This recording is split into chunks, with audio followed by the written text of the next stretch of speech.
اعوذ باللہ من الشیطان الرجیم بسم اللہ الرحمن الرحیم افما نحن بمیتین الا موتتنا الاولی وما نحن بمعذبین ان هذا لهو الفوز العظیم۔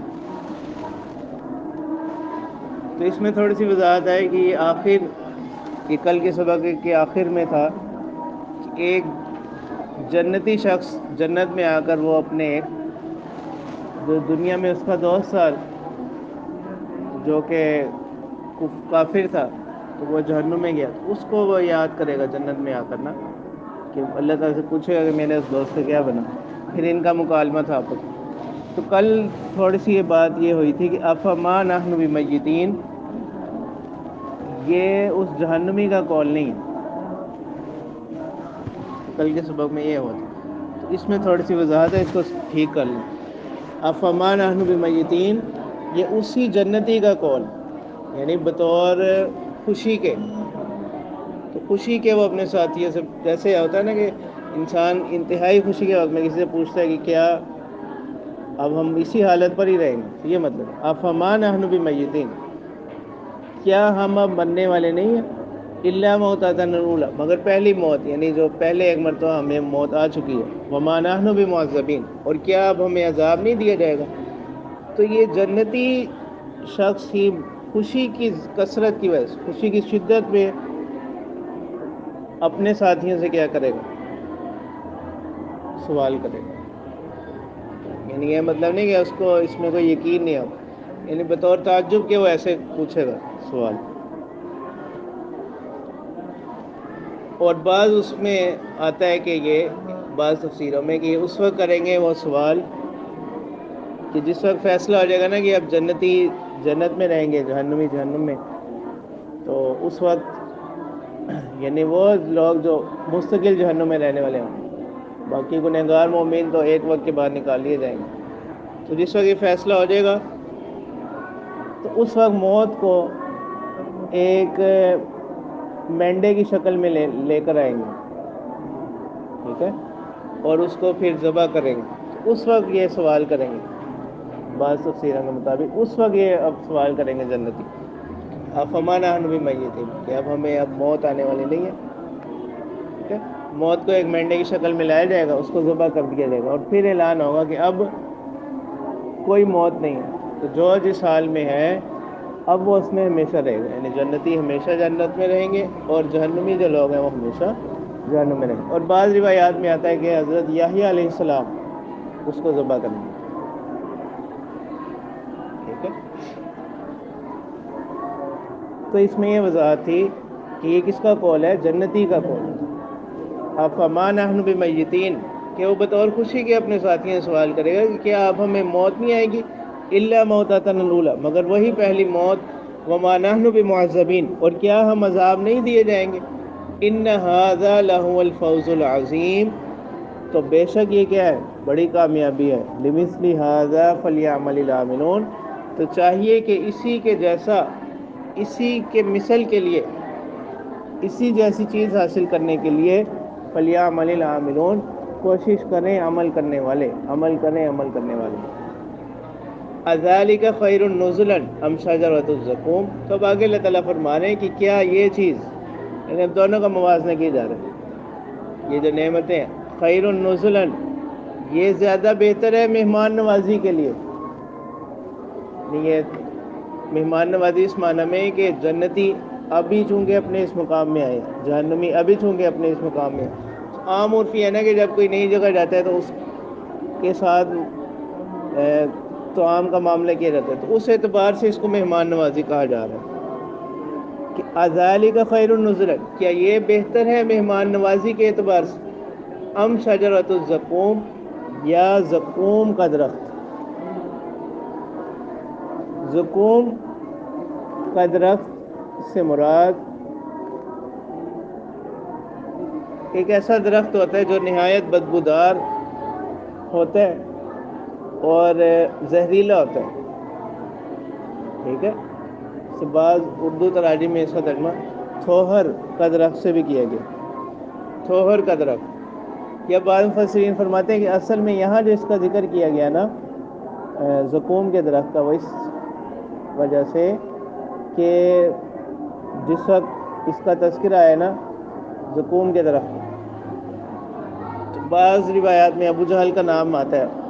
جب مطلق کسی مشرک نے سوال کیا کہ ایک طرف تو آپ کہتے ہیں کہ جہنم کیا ہوگی، آگ ہوگی، تو آگ میں درخت کیسے ہو گئے؟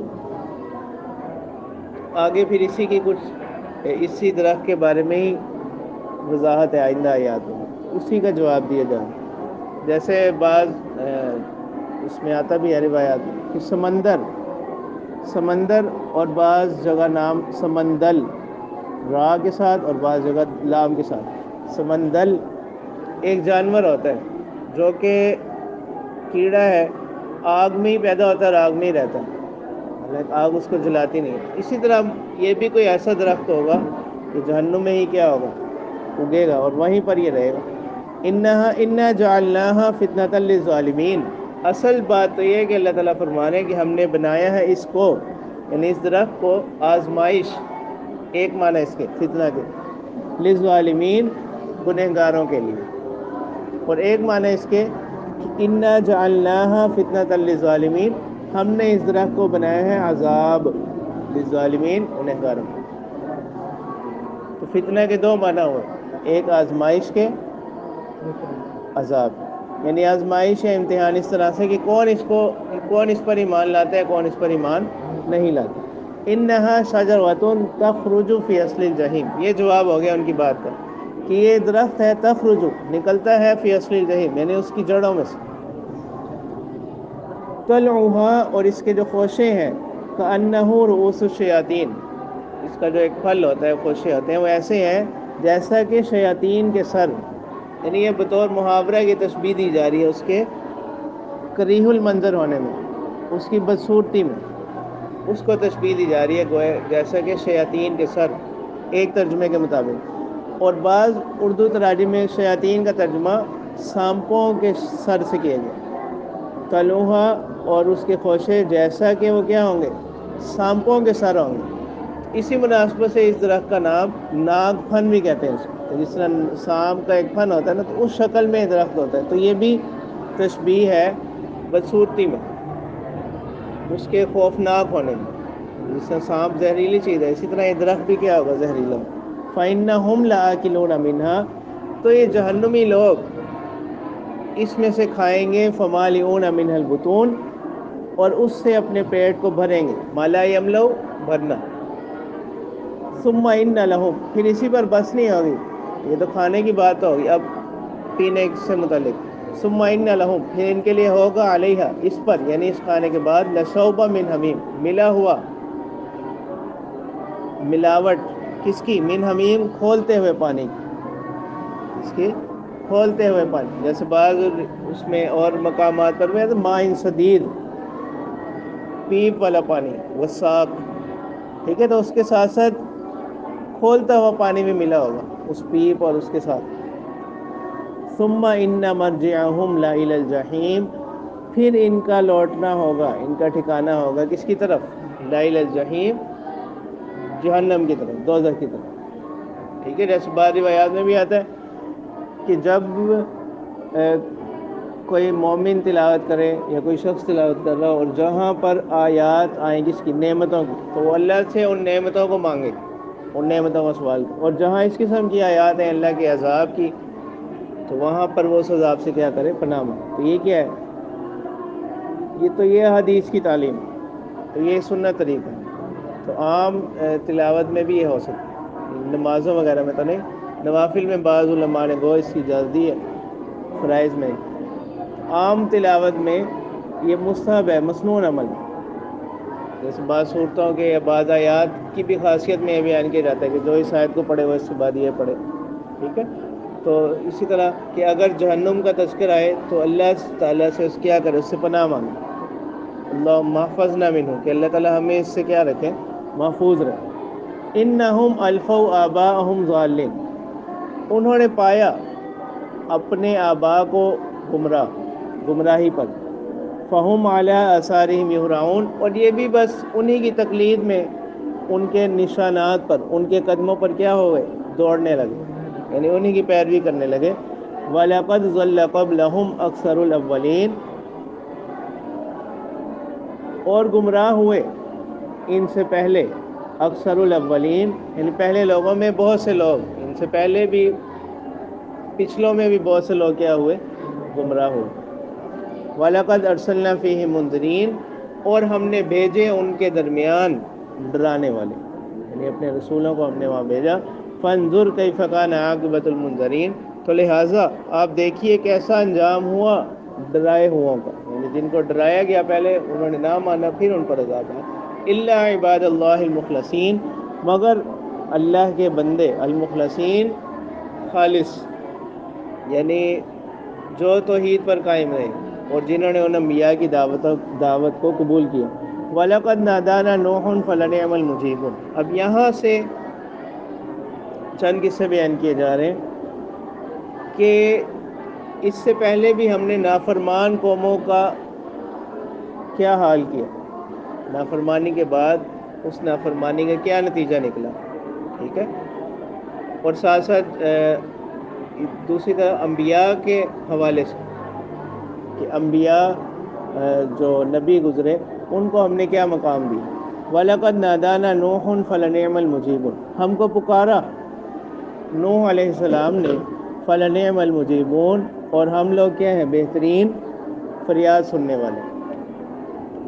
فَلَنِعْمَ الْمُجِيبُونَ کا تعلق اس کے ساتھ ہے، یہ نا ضمیر گزری، یعنی ہم کیا ہیں؟ بہترین فریاد سننے والے، جواب دینے والے۔ اچھا، یہ نادانہ کا مصداق اس سے کون سا پکارنا مراد ہے؟ جیسے سورہ نوح میں آتا ہے نا، رب لا تذر علی الارض من الکافرین دیارا، تو یہ اس کی تفسیر کی، تو یہ کیا ہے؟ تفسیر القرآن بالقرآن، تو یہ تفسیر کا سب سے اعلیٰ درجہ، یہ قرآن کی ہی ایک آیت کی تفسیر ہو کسی دوسری آیت کے ساتھ۔ تو نوح علیہ السلام نے ایک طویل عرصے تک اپنی قوم کو توحید کی طرف بلایا، لیکن جب انہوں نے اس نافرمانی کی تو پھر، اور جب انہیں یقین ہو گیا کہ اب یہ لوگ ایمان لانے والے نہیں ہیں، تو پھر انہوں نے اللہ تعالیٰ سے دعا کی، اسی کو بیان کیا جا رہا ہے۔ وَنَجَّيْنَاهُ وَأَهْلَهُ مِنَ الْكَرْبِ الْعَظِيمِ، اور ہم نے نجات دی ان کو، یعنی ان پر عذاب کس طرح سے آیا؟ سیلاب آیا، پوری طوفان آ گیا، اس نے ہر چیز کو غرق کر دیا۔ ہم نے نجات دی ان کو اور ان کے اہل کو، من الکرب العظیم، بڑی مصیبت سے، بڑی آزمائش سے، بڑی گھبراہٹ سے۔ وجعلنا ذریتہ هم الباقین، اور ہم نے بنایا ان کی اولاد کو ہی باقی رہنے والے، مطلب یہ کہ اس طوفان میں کچھ نہیں بچا، ان کی اولاد کو ہی ہم نے کیا بنایا؟ باقی رہنے والے۔ تو اب اس کے بارے میں تین قول ہے۔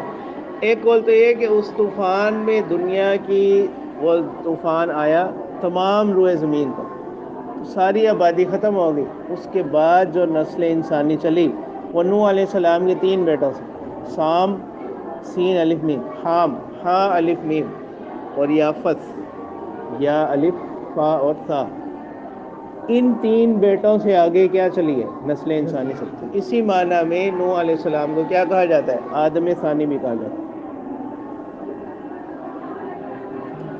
اب یہ جو سام ہے، ان کی اولاد میں اہل عرب اور فارس، سام جو ان کے بیٹے ہیں نا، ان کی اولاد میں پھر زیادہ یہ جو اہل عرب ہیں، اہل فارس، یہ ان کی اولاد۔ حام کی اولاد میں یہ جو افریقہ کے ممالک، حبشہ، یہ جو اس طرف کے ممالک ہیں، تو یہ لوگ ان کی اولاد میں سے، اور بعض لوگ کہتے ہیں کہ ہندوستانی لوگ یہ بھی حام کی اولاد میں سے، اور تیسرا یافت، ان کے علاوہ میں ترک ہو گئے، منگول، یہ جو لوگ ہیں، اور بعض اس میں یاجوج ماجوج کا نام بھی آتا ہے، کہ یہ ان کی حام بن نوح، یافس بن نوح کی اولاد، ترک، منگول، یافت۔ ہندوستانیہ کے بارے حام کی اولاد، حام بن نوح، ایک قول کے مطابق ہے۔ دوسرا قول اس میں مفسرین کی ایک جماعت کہتی ہے کہ یہ جو طوفان تھا نا، یہ صرف عرب کی سرزمین پر آیا، باقی زمین پر نہیں آیا، صرف عرب کی، عرب سے مراد صرف سعودی عرب نہیں، بلکہ عرب ایک جب مطلق بولا جاتا ہے ایک بہت بڑے علاقے کا۔ تیسرا قول یہ کہ طوفان تو پوری دنیا میں آیا، لیکن جو یہ پہلے کی طرح ہی ہے، طوفان تمام روئے زمین پر آیا، لیکن یہ جماعت یہ کہتی ہے کہ نسل جو ہے وہ صرف ان 3 سے نہیں چلی، بلکہ اس کشتی میں جتنے اور لوگ سوار، جیسے 82 یا 84 کے قول بھی آتا ہے کہ ان سے پھر آگے کیا چلی، نسل انسانی چلی۔ تو یعنی ان کے نزدیک یہ جو کہا جا رہا ہے وَجَعَلْنَا ذُرِّيَّتَهُ هُمُ الْبَاقِينَ، اس میں حصر حقیقی نہیں ہے، حصر اضافی ہے۔ اس میں کیا ہے؟ حصر اضافی ہے، یعنی چونکہ اولاد نسل تو انہی لوگوں سے چلی جو 82 طرح سے، ان میں چونکہ ان کی اولاد بھی تھی تو اس لیے ان کی طرف نسبت کر دی گئی، ٹھیک ہے۔ اور پہلا جو قول ہے اس کے مطابق حصر حقیقی ہے، اور نسل جو چلی ہے وہ صرف حضرت نوح علیہ السلام کی ہی اولاد میں سے چلی، وہ 3 بیٹوں سے۔ وَتَرَكْنَا عَلَيْهِ فِي الْآخِرِينَ، اور ہم نے باقی چھوڑا ان پر، نوح علیہ السلام پر، فی الآخرین پچھلے لوگوں میں، پچھلی امتوں میں۔ وہ کیا چیز باقی چھوڑی؟ ذکر خیر جو آگے آ رہا ہے، سلام، یہ بات کہ سلامتی ہو علی نوح فی العالمین، نوح علیہ السلام پر دونوں جہان، جیسے کہتے ہیں نا علیہ السلام، تو یہ اسی آیت کی طرف اشارہ کہ ان کا پھر ہم نے ذکر خیر باقی پچھلے لوگوں میں چھوڑ دیا، جو بعد میں آنے والے لوگ۔ اِنَّا كَذَلِكَ نَجْزِي الْمُحْسِنِينَ، اللہ تعالیٰ فرما رہے ہیں کہ ہم کسی کے عمل کو کیا نہیں کرتے، ضائع نہیں کرتے، بلکہ اسی طرح ہم اجر دیتے ہیں نیکوکاروں کو۔ اِنَّهُ مِنْ عِبَادِنَا الْمُؤْمِنِينَ، بے شک وہ ہمارے مومن بندوں میں سے تھے۔ ثُمَّ أَغْرَقْنَا الْآخَرِينَ، پھر ہم نے باقی لوگوں کو غرق کر دیا۔ وَإِنَّ مِنْ شِيعَتِهِ لَإِبْرَاهِيمَ، اور انہی کے طریقے میں سے، انہی کے جماعت میں سے کون ہے؟ ابراہیم علیہ السلام، شیعہ گروہ، یعنی جس طرح یہ نبی ہیں وہ بھی نبی، اور جس طرح ان کے دور میں کفر و شرک تھا، اسی طرح حضرت ابراہیم علیہ السلام کے دور میں بھی کیا ہوا؟ کفر و شرک۔ تو انہی کے طریقے پر وہ بھی کیا ہے؟ نبی ہیں، ابراہیم علیہ السلام۔ اِذْ جَاءَ رَبَّهُ بِقَلْبٍ سَلِيمٍ، کہ جب وہ آئے اپنے پروردگار کے ساتھ صاف دل لے کر، پاک دل لے کر۔ اِذْ قَالَ لِأَبِيهِ وَقَوْمِهِ ماذا تعبدون، جیسے یہ جو آیت ہے نا اِذْ جَاءَ رَبَّهُ بِقَلْبٍ سَلِيمٍ، جیسے 17ویں پارے میں بھی آتا ہے نا وَلَقَدْ آتَيْنَا إِبْرَاهِيمَ رُشْدَهُ مِنْ قَبْلُ، کہ ہم نے ان کو ہدایت سمجھ بوجھ عطا کر دی، من قبل یعنی نبوت ملنے سے پہلے ہی۔ اس میں بھی اس طرح اشارہ ہے اِذْ جَاءَ رَبَّهُ بِقَلْبٍ سَلِيمٍ، جب وہ آئے اپنے پروردگار کے ساتھ صاف دل لے کر، پاک صاف دل لے کر، یعنی ایسا دل جو گناہوں سے پاک۔ اِذْ قَالَ لِأَبِيهِ وَقَوْمِهِ مَاذَا تَعْبُدُونَ، چونکہ ان کی پرورش ایک ایسی قوم میں ہوئی جو سارے بت پرست لوگ۔ اِذْ قَالَ لِأَبِيهِ وَقَوْمِهِ مَاذَا تَعْبُدُونَ، جب انہوں نے کہا اپنے والد سے اور اپنی قوم سے، مَاذَا تَعْبُدُونَ، کن چیزوں کی تم پرستش کرتے ہو؟ أَئِفْكًا آلِهَةً، کیا گڑھے ہوئے، افک کہتے ہیں نا بنائے ہوئے، خود ساختہ، أَئِفْكًا آلِهَةً دُونَ اللَّهِ تُرِيدُونَ، کیا بنائے ہوئے معبود اللہ کے سوا، تريدون تم ان کو چاہتے ہو۔ فما ظنكم برب العالمین، تو پھر یہ تو بتاؤ کہ کیا گمان ہے تمہارا رب العالمین کے بارے میں، جہانوں کے پروردگار کے بارے میں۔ فنظر نظرة فی النجوم، انہوں نے دیکھنا ستاروں میں، یعنی انہوں نے ایک نظر ستاروں میں ڈالی۔ فقال انی سقیم، اور کہا کہ بے شک میں کیا ہوں؟ بیمار ہوں۔ فتولوا عنہ مدبرین، تو وہ جو قوم کے لوگ تھے وہ ان سے چلے گئے پیٹ پھیر کر، یعنی ایک قصے کی طرف اشارہ ہے، وہ پہلے کچھ آیات کر کے پھر فراغ الی آلہتہم، تو پھر ان کے جانے کے بعد ابراہیم علیہ السلام داخل ہو گئے ان کے معبودوں کی طرف، متوجہ ہوئے ان کے معبودوں کی طرف۔ فقال الا تاکلون، یعنی وہ جگہ چلے گئے نا جہاں وہ رکھے ہوئے تھے انہوں نے معبود، تو ان کے سامنے اب لوگوں نے نظروں چڑھائے ہوئے تھے۔ ابراہیم علیہ السلام نے ان کو مخاطب کر کے پوچھا الا تاکلون، تم کیوں نہیں کھاتے؟ ما لکم لا تنطقون، تمہیں کیا ہو گیا، تم کیوں نہیں بات کرتے، بولتے کیوں نہیں؟ فراغ علیہم ضربا بالیمین، تو ابراہیم علیہ السلام ان کی طرف متوجہ ہوئے ایک زوردار ضرب کے ساتھ، ایک زوردار ضرب کے ساتھ۔ فاقبلوا الیہ یزفون، تو جب وہ لوگ واپس آئے انہوں نے دیکھا کہ کسی نے ان کے معبودوں کو کیا کر دیا، نقصان پہنچایا، ہلاک کر دی۔ فاقبلوا الیہ یزفون، وہ متوجہ ہوئے ابراہیم علیہ السلام کی طرف آئے، یزفون دوڑتے ہوئے۔ قال اتعبدون ما تنحتون، تو ابراہیم علیہ السلام نے ان کو کہا کہ کیا تم پرستش کرتے ہو ان چیزوں کی ما تنحتون جن کو تم تراشتے ہو، واللہ خلقکم وما تعملون، اور حقیقت یہ ہے کہ اللہ تعالیٰ نے تمہیں بھی پیدا کیا اور جن چیزوں کو تم نے بنایا ان کو بھی کس نے بنایا؟ اللہ تعالیٰ نے۔ جو تم عمل کرتے ہو یعنی جن چیزوں کو تم نے بنایا ان کو بھی، اور تمہیں خود کس نے پیدا کیا؟ اللہ نے۔ قالوا ابنوا له بنيانا فالقوه في الجحيم، تو انہوں نے کہا کہ ایسا کرو کہ ایک عمارت بناؤ ان کے لیے، فالقوه في الجحيم، اور ان کو ڈال دو کس میں؟ آگ میں۔ فارادوا به كيدا فجعلناهم الاسفلين، تو اللہ تعالیٰ فرما رہے ہیں کہ انہوں نے ارادہ کیا ابراہیم علیہ السلام کے متعلق کسی مکر کا، تدبیر کا، فجعلناهم الاسفلين، تو ہم نے انہی کو بنا دیا اسفلین، نیچے رہ جانے والے، ناکام۔ وقال انی ذاہب الی ربی سیہدین، تو پھر وہاں سے جب ابراہیم علیہ السلام وہاں سے فارغ ہو گئے اور اللہ تعالیٰ نے اس آگ سے ان کو نجات عطا فرمائی، تو پھر انہوں نے جب دیکھا کہ یہ قوم اب دعوت کو ماننے والے نہیں ہیں، تو انہوں نے کہا کہ انی ذاہب الی ربی، کہ میں جانے والا ہوں اپنے پروردگار کی طرف، سیہدین، ان قریب وہ کیا کریں گے؟ میری رہنمائی کریں گے، یعنی وہاں سے ہجرت کی انہوں نے۔ تو اب ان آیات میں اور آگے بھی آیات آ رہی ہیں، ان میں بھی ابراہیم علیہ السلام کا ہی تذکرہ چل رہا ہے، اور ایک قصہ ان کا وہ ان آیات میں بیان ہوا اور دوسرا قصہ آگے یہاں سے شروع ہو رہا ہے۔ تو یہ جو پہلا قصہ ان کا یہ ابتدائی زمانے کا ہے کہ جس وقت یہ اپنی قوم کو توحید کی دعوت دیتے تھے اور بت پرستی کی مذمت ان کے سامنے کرتے، تو قوم ان کے خلاف ہوگی۔ ایک مرتبہ یہ ہوا کہ ان کا کوئی تہوار تھا، اس موقع پر اس قوم کا، اس موقع پر قوم نے ان سے بھی کہا کہ آپ کیا کریں، اس میں ہمارے ساتھ شرکت کریں، لیکن انہوں نے کہا کہ میں اس میں شرکت نہیں کر سکتا، تو ان کو پتہ تھا کہ وہاں بھی یہ بت پرستی کا اظہار کرے۔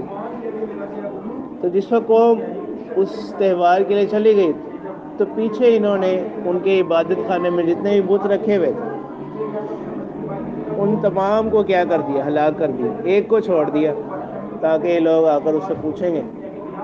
مطلب اسی وجہ سے یہی تھا کہ تاکہ ان کے سامنے بھی ان چیزوں کی مذمت کیا ہو جائے، بالکل واضح ہو، تاکہ ان کے سامنے بات آ جائے کہ یہ کوئی نفع نہیں پہنچا سکتی، یعنی یہ تو خود اپنے آپ کو نہیں بچا سکتے، تو دوسروں کو یہ کیا نفع دیں گے اور دوسروں کو کیا نقصان سے بچائیں گے۔ لیکن یہ قوم آپ کی کیا ہو گئی؟ دشمن ہو گئی۔ تو انہوں نے فیصلہ کیا کہ ایک بڑی جگہ آگ بھڑکائی جائے، اس کے اندر ابراہیم علیہ السلام کو انہوں نے اس آگ میں ڈالا، تو اللہ تعالیٰ کی طرف سے حکم یہ ہوا اور وہ آگ کیا ہو گئی؟ ٹھنڈی ہو گئی۔ جیسے سورۃ انبیاء میں ایک قصہ تفصیل کے ساتھ آتا ہے 70ویں پارے، اور وہاں قلنا یا نار کونی بردا وسلاما علی ابراہیم، تو ٹھنڈی ہو گئی۔ اور سلامن کا لفظ مفسرین فرماتے ہیں کہ اگر یہ حکم نہ دیا جاتا تو وہ اتنی ٹھنڈی ہو جاتی کہ وہ اس ٹھنڈ کی شدت ہو جاتی۔ تو جس طرح بہت زیادہ گرمی عذاب کی ایک شکل ہے، اسی طرح بہت زیادہ سردی یہ بھی عذاب کی ایک شکل ہے۔ تو سلامن میں اس طرف اشارہ۔ اب یہاں جو کہا جا رہا ہے فنظر نظرۃ فی النجوم، کہ ابراہیم علیہ السلام نے دیکھا ستاروں میں۔ اب ابراہیم علیہ السلام نے ایسا کیوں کیا؟ اب اس کے بارے میں ایک تو اس کی سادہ سی توجہ یہ ہے کہ جس طرح عام طور پر بندہ کوئی بات سوچتے ہوئے آسمان کی طرف دیکھتا ہے، اسی طرح ابراہیم علیہ السلام نے جب وہ قوم ان سے بات کر رہی تھی تو انہوں نے آسمان کی طرف دیکھتے ہوئے سوچا کہ میں اس میں شرکت کروں یا نہ کروں ان کے تہوار میں، تو اسی قسم کا دیکھنا مراد ہے۔ لیکن اس پر بظاہر اس پر یہ شبہ آتا ہے کہ قرآن مجید کا جو اسلوب ہے نا واقعات کے بیان کرنے میں، کہ قرآن مجید واقعات کو ضمنی طور پر بیان کرتا ہے اور جزوی طور پر، تو ایک ایسی بات جس کا بظاہر کسی اس واقعے سے کوئی مناسبت بھی نہیں بنتی، کوئی تعلق بھی نہیں بنتا، تو پھر اس کو بطور خاص یہاں کیوں بیان کیا ہے؟ اگر یہ توجہ کی جائے نا، اس پر یہ اشکال بنتا، تو اس جگہ پر یہاں بطور خاص اس چیز کو بیان کرنا فنظر نظرۃ فی النجوم، اور اگر یہ بات ہوتی نا تو پھر یہ ہونا چاہیے تھا فنظر نظرۃ الی النجوم، تو فی النجوم کے لفظ میں بھی اس طرح اشارہ ہے کہ یہاں سے کوئی خاص چیز بتلانا مقصود ہے، تو وہ خاص چیز کیا ہے؟ اس کی پھر توجیحات ہے مختلف. ایک توجیہ تو یہ ہے کہ ان کی جو قوم تھی نا وہ سارے لوگ کواکب پرست تھے، یعنی وہ ستاروں کی تاثیر میں بہت زیادہ ایمان رکھتے تھے، عقیدہ رکھتے تھے. تو ابراہیم علیہ السلام نے انہی کے گمان کے مطابق ستاروں کی طرف دیکھا اور پھر دیکھ کر کہا کہ نہیں میں تو بیمار ہوں، میں اس تہوار میں نہ شرکت نہیں کر سکتا. تو اس سے انہوں نے سمجھ لیا کہ ہو سکتا ہے واقعی بیمار ہو. تو اس لیے انہوں نے یہ لفظ فنظر نظرۃ فی النجوم، اس لیے انہوں نے کیا دیکھا تھا؟ ستاروں کی طرف دیکھا تھا کہ قوم یہ سمجھ لے کہ یہ کوئی ہوائی بات نہیں کر رہے، واقعی کوئی مسئلہ ہوگا. اس پر یہ اشکال ہوتا ہے کہ اس عمل سے تو بظاہر ان کے ایک مشرکانہ فعل کی حوصلہ افزائی ہو رہی ہے، یہ کام بھی غلط ہے نا جیسے ابھی آ گیا تھا. تو اس کا جواب پھر بعض مفسرین نے دیا کہ اس چیز کو تو انہوں نے خود ہی جب دلائل کے ساتھ توحید کو صراحت کے ساتھ بیان کر دیا اور جن کاموں میں یہ مبتلا تھے ان کی گمراہی ان پر واضح کر دی، تو اس میں اس چیز کی بھی کیا ہوگی؟ نفی ہوگی، اس چیز کی بھی نفی ہوگی. اب یہاں پر پھر ایک مسئلہ یہ آ جاتا ہے کہ علم نجوم کی اس کی اپنی شرعی حیثیت کیا ہے؟ اس علم کی شرعی حیثیت تو حاصل یہ نکلا کہ ان کا یہ دیکھنا اس قوم کے گمان کی وجہ سے تھا، یہ تاکہ وہ یقین کر لیں بات. باقی علم نجوم کی شرعی حیثیت کیا ہے؟ یہ بات تو سب کے ہاں مسلم ہے کہ اللہ تعالیٰ کی جتنی بھی مخلوقات ہیں وہ بغیر کسی مقصد کے بیکار نہیں ہے، ہر چیز کے اندر اللہ تعالیٰ نے کوئی نہ کوئی فائدے رکھے. تو اسی طرح اللہ تعالیٰ نے سورج چاند ستاروں کے اندر بھی فوائد رکھے ہیں لوگوں کے لیے. ٹھیک ہے، باقی اور یہ انسانی زندگی پر اثر انداز ہوتے ہیں، سردی گرمی ہے، سورج سے دھوپ ہے. ٹھیک ہے، اور باقی یہ سمجھنا کہ مؤثر حقیقی یہی چیز ہے، یعنی یہ اثر انداز ہو جیسے مشرکین کہتے تھے نا کہ مطرنا بنوع قضا، کہ ہم پر بارش کی گئی فلاں ستارے کی وجہ سے، انہی کو مؤثر حقیقی سمجھ لینا یہ غلط ہے، یہ شرک ہے. اور اگر کوئی ان کو مؤثر حقیقی نہ سمجھے، مؤثر حقیقی تو اللہ کو ہی سمجھے، البتہ وہ یہ خیال کرے کہ یہ انسانوں کی زندگی میں اثر انداز ہوتے ہیں، جیسے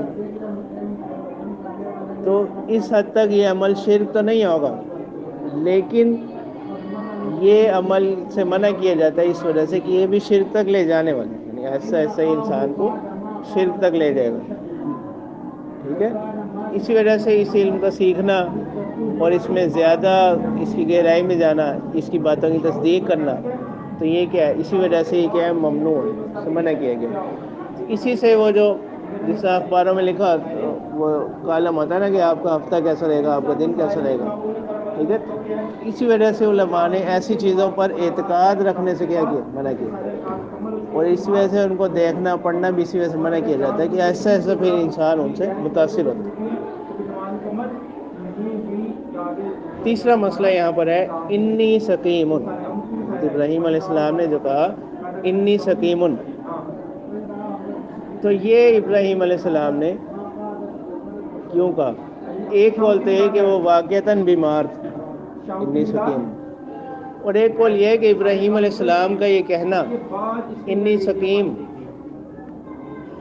یہ سقیم سے مراد طبی ناگواری کا اظہار کرنا کہ قوم کے مشرکانہ اعمال دیکھ کر آپ کی طبیعت پر ایک ناگواری گزرتی تھی کہ طبی طور پر آپ اس کو برا محسوس کرتے تھے، تو اسی کو تعبیر کیا انی سقیم سے، یعنی جیسے اردو میں ہم کہتے ہیں نا کہ میری طبیعت ناساز ہے، تو یہ مفہوم ہے اس کا.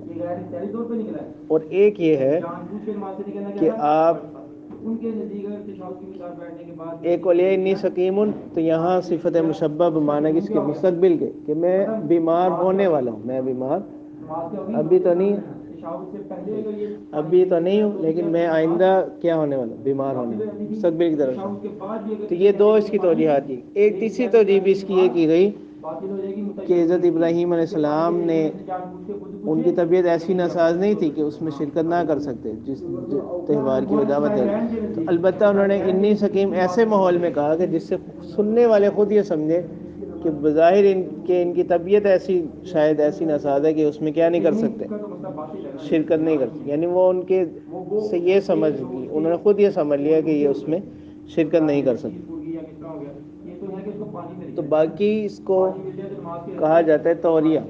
تو ابراہیم علیہ السلام نے یہاں توریہ کہتے ہیں کہ کوئی ایسی بات کرنا جو ظاہری طور پر کس کے خلاف ہو, واقعے کے خلاف, یعنی جو مخاطب ہے وہ اس سے کچھ اور معنی سمجھے اور جو متکلم ہے وہ اس سے کوئی اور معنی مراد لے, لیکن وہ معنی بھی واقعے کے خلاف نہیں ہونا چاہیے. تو یہ توریہ یہاں پر کیا ابراہیم علیہ السلام, یعنی جو مخاطب ہے وہ انہوں نے کوئی اور معنی مراد لیا اور متکلم کی مراد میں کوئی اور معنی, متکلم کی مراد میں, جیسے ہم نے یہ کہا نا کہ انی سکیم کا معنی کہ میری طبیعت ناساز ہے یا میں مستقبل میں بیمار ہونے والا ہوں. تو یہ کیا ہے, توریہ ہے. تو توریہ کی دو قسمیں آتی ہیں. ایک توریہ ہوتا ہے قولی, یہ ایسی بات کرنا کہ جس مخاطب اس سے کیا مراد لے, قریبی معنی مراد لے, اور متکلم اس کا بعیدی معنی مراد لے. اس کو توریہ کہتے ہیں. اور ایک توریہ ہوتا ہے عملی, اس کو ایہام کہتے ہیں. اس کو کیا کہتے ہیں, ایہام کہتے ہیں. اور اسی کو تدبیر بھی کسی حد تک کہہ سکتے ہیں.